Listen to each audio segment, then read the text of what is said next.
Do you enjoy packing for a trip? Do you agonize over what to take and what to leave behind, what to buy when you get there and what to pack when you go?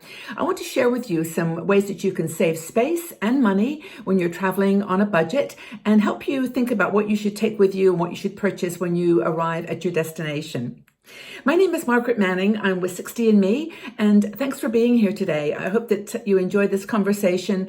I'm a big traveler. I love to travel, and so I'm always fascinated when we have someone that gives us some tips and tricks from an experienced world traveler. Packing. Let's talk about packing because look, after 60 years, we've refined hopefully our packing methods. I must have like 5 suitcases in storage unit downstairs that I have tried, thinking that those are going to be the perfect suitcase. Have you done that? Well, it's a really challenging opportunity. And Jane Dempster Smith is one of our bloggers, and she wrote this article about her and her husband's experiences with packing over and traveling overseas. They are world travelers. They travel about half their year, and the longest trip they ever did using a carry-on bag was 18 months. So they have a carry-on bag and then a backpack for their technology pieces. And so I take their advice as being pretty much, well-researched and experienced in the world.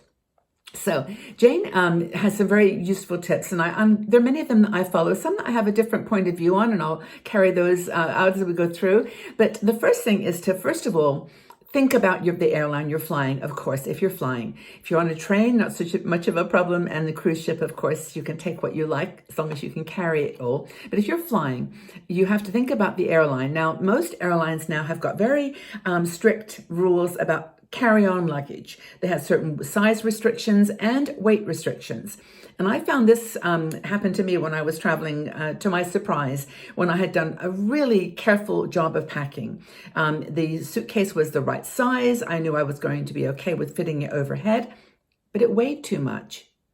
11 kilograms is about the limit now that they allow. So you've got to have a light suitcase and you've got to pack it and know what it weighs. Because even if it's the right size, if it's too heavy, it won't go on as carry-on. So you've really got to think about this. And I had this experience and I had to check it. Another thing with a lot of the budget airlines these days is they are actually being very sensitive to even carry-on luggage. And if your carry-on luggage isn't, the right size, the right weight, they will probably check it. And sometimes they do anyway if they're too full. I have that experience with EasyJet. But anyway, Jane says, first of all, check out your airline, what their requirements are, what they allow, and just know the weight and the size. Compare prices is another thing she suggests. This is a great idea. You always may default to the budget airlines, which is great. There's some really good bargains there. But sometimes when you add on luggage and the food that you might have to buy on board and other things for the seat, for example, your seat allocation, it may be cheaper to actually go with a normal airline. I actually fly sometimes Swissair and British Airways, and when you check their budget fares, they're often as good as or even better than some of the budget airlines that you normally would think of. So, probably in the countries where you are, there's places, there's airlines that are budget, but then the national carriers that have deals, and just check those out. Make sure you look at all your options. Another thing that she suggests is to use packing cubes. Okay, packing cubes. I've worn them. I've not worn them. I've used them. I've not used them. And she swears by them. Jane thinks that they're the best thing ever. They help you to pack more efficiently. They help you to find things more efficiently. And she and her husband have 4, 2 large and 2 small or medium, and they use those perfectly. That's all they need, in addition to their backpack, which carries their computer and all their plugs and attachments.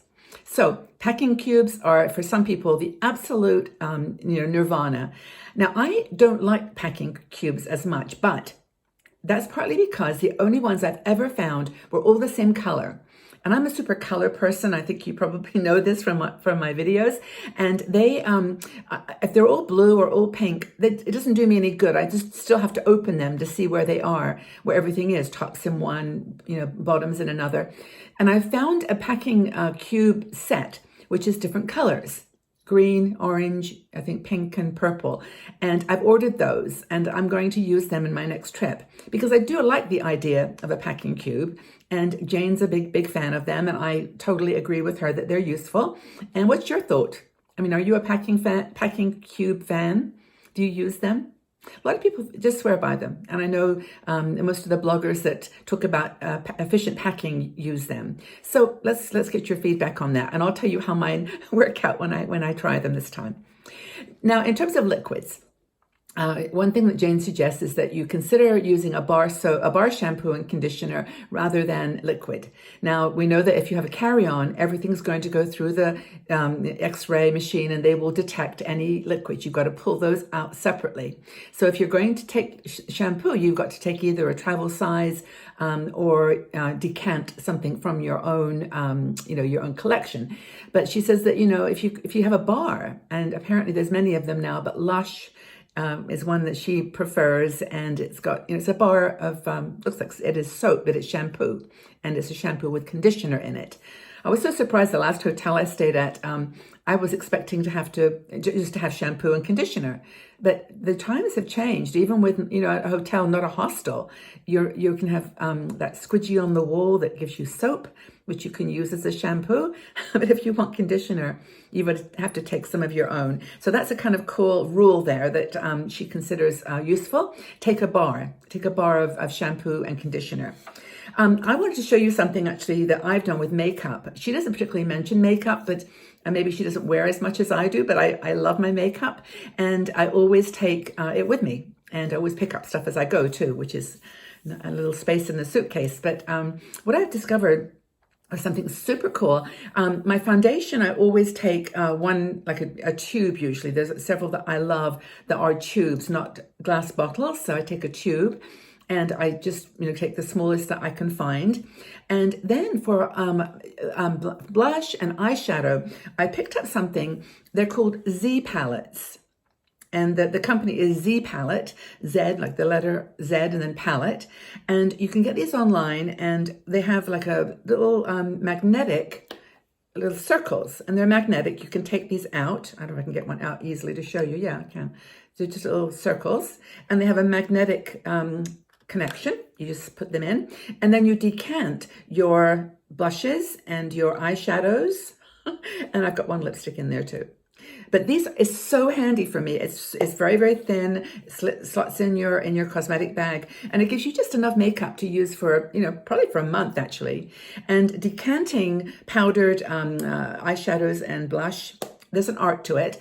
You can get instructions on YouTube, but the very simple instruction is to take the powder from your container that you love and put it into one of these little metal containers. They come with the Z palette, by the way. This is a small one. This comes in large, medium, all kinds of sizes.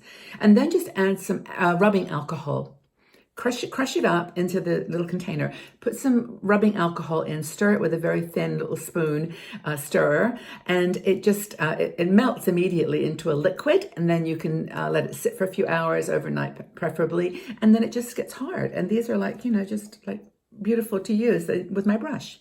So that's an idea for makeup, and I will do a separate video, I think, on packing makeup, because I do have a technique now that I think really works, and I can take everything I like. So the next thing that Jane talks about is body fragrance. This is deodorants. Now she says, and I think this is true, that they're more expensive when you get overseas, so it's better to take your own. That's one thing that she would pack, as opposed to buying it when you get there. You can buy your toothpaste when you get there, which is another thing that she talks about. But, toothpaste is another thing that's not too expensive. And actually body lotions and face creams, I kind of like to buy them when I get to the other place, even if it's, just like the UK or wherever, and buy what's local. I love because a lot of stuff in Greece, for example, Turkey, when I've traveled this last year, they actually, they make their beautiful products from plants in the local area. They're great. So you can buy lotions when you get there. Your deodorants probably pack with you, and also your toothpaste buy when you get there. One thing that Jane recommends is toothpaste, like little chewables. What do you call them? Like at Lush, they have like a little tablet. You can chew it and then brush your teeth. So lots of other suggestions in this article by Jane Dempster. Take a look at them and see what you think. I've gone over quite a few here, and I think that, the clothing, if you go in a winter month, you might need to buy clothes. Don't take them with you. Just buy them when you get there, and then you buy them cheap and cheerful, and then donate what you can afford to a charity shop, or just leave them in the hotel with a note that's okay to keep them and recycle. So those are some ideas. I hope you found them useful. How do you travel? Do you love to pack? Have you got a secret method that makes it stress-free and saves space and money and just enjoy? Do you know what you want to take with you and what you're going to buy when you get there? Leave your comments in the section below. Let's have a packing conversation here today, and I'll join the conversations too. It's one of my favorite topics. I don't know why. I start packing the day I get back from the trip, for the next trip. I love the idea of organizing, just me. But I love to know what you do, what your packing tips are. Have a really lovely day, everybody. Take good care of yourself, and we'll talk again very, very soon. Bye-bye for now.